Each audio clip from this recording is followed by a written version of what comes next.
সবাইকে আমার ইউটিউব চ্যানেলে স্বাগত। আজকে আলোচনা করব তোমরা যারা ক্যালকাটা ইউনিভার্সিটির আন্ডারে সেমিস্টার 6-এ পড়ছো এবং তোমাদের বাংলায় সিসি 7 পেপারটি রয়েছে, অর্থাৎ বাংলা কথা সাহিত্য 1।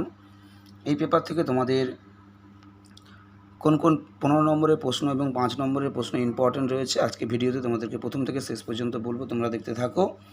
তোমাদের প্রথমে রয়েছে কপালকুণ্ডলা উপন্যাস। এখান থেকে তোমরা প্রকৃতির ভূমিকা, নবকুমার চরিত্র, মতিবিবি চরিত্র, কপালকুণ্ডলা চরিত্র এবং নামকরণ, এগুলো তোমরা খুব ভালো করে পড়বে। তোমাদের এমডিসি কোর্সে যারা পড়ছো, তোমাদের যেহেতু আগের বছর তোমাদের উপকাহিনী কিংবা মতিবিবি উপাখ্যানটা চলে এসেছে, তাই এবছর কম ইম্পর্টেন্ট। তোমরা কপালকুণ্ডলা চরিত্র, নবকুমার চরিত্র, প্রকৃতির ভূমিকা, মতিবিবি চরিত্র, এগুলো তোমরা ভালো করে পড়বে।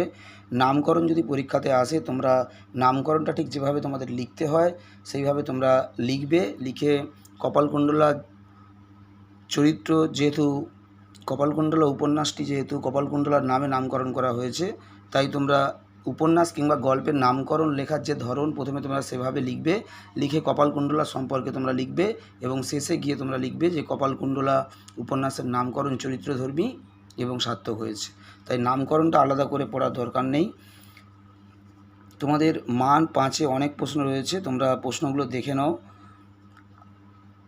এত প্রশ্ন ব্যাখ্যা করতে গেলে অনেক সময় চলে যাবে। তোমাদের মান 5-এর প্রশ্নগুলো তোমাদেরকে লাইন তুলে দিয়েছি, তোমরা দেখে নেবে যে এই প্রশ্নগুলোর প্রসঙ্গ উল্লেখ করে তাৎপর্য আলোচনা করতে হবে আর কি।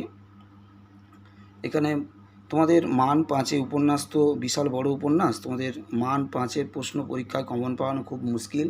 15 নম্বরের প্রশ্ন পরীক্ষায় কমন চলে এলেও মান 5-এর কিন্তু প্রশ্ন কমন, যদি তোমাদের পরীক্ষায় কমন আসে তাহলে খুবই সৌভাগ্যবান তোমরা, কারণ মান 5-এর প্রশ্ন সাধারণত পরীক্ষাতে কমন আসে না। তাও তোমরা অল্প কিছু মান 5-এর প্রশ্ন দিলাম, তোমরা পারলে দেখে যাবে। পদ্মা নদীর মাঝি থেকে তোমরা আঞ্চলিক উপন্যাস হিসাবে কতখানি সার্থক এবং কুবের চরিত্র, এই দুটো প্রশ্ন খুবই ইম্পর্টেন্ট। হোসেন মিয়া যেহেতু তোমাদের আগের বছর চলে এসেছে, তাই এবছর কম ইম্পর্টেন্ট, তাও তোমাদের করে রাখতে হবে। এবং আরেকটা প্রশ্ন এখানে খুব ইম্পর্টেন্ট রয়েছে, নিম্ন শ্রেণীর মানুষের জীবনযাত্রার পরিচয় দাও। এবং কপিলা ও মালা চরিত্র নারী চরিত্র হিসাবে তোমরা এই দুটো চরিত্র একটু দেখে রাখবে। মান 5-এর অনেক প্রশ্ন রয়েছে, সমস্ত প্রশ্ন বলা সম্ভব নয়, তাও বেশ কিছু প্রশ্ন তোমাদেরকে এখানে দেয়া হলো। আরও অনেক প্রশ্নই রয়েছে, কিন্তু সমস্ত প্রশ্ন মান 5-এ তোমাদেরকে বলা সম্ভব নয়। আমি অল্প কিছু প্রশ্ন তাও তোমাদেরকে দিলাম, তোমরা পারলে এগুলো একটু দেখে যাবে। মডিউল 3-তে তোমাদের রয়েছে ছোট গল্প। তোমাদের ছোট গল্প থেকে আগের বছর শুভা তোমাদের এসেছিল। শুভা চরিত্র বা শুভার জীবন যন্ত্রণার ছবি এবং দেনা পাওনা গল্পের নামকরণ, এই দুটো প্রশ্ন এসেছিল। এবছর তোমরা নিশীথে গল্পের অতিপ্রাকৃত নাকি মনস্তাত্ত্বিক, নিশীথে গল্পটি আলোচনা করো। এবং অতিথি গল্পে তারাপদ চরিত্র, পণপ্রথার চিত্র, এক রাত্রি গল্পে কীভাবে একটিমাত্র রাত্রি তার অনন্ত রাত্রি অনুভূতি নিয়ে তার জীবন পূর্ণ করেছিল বা নায়কের জীবন পূর্ণ করেছিল।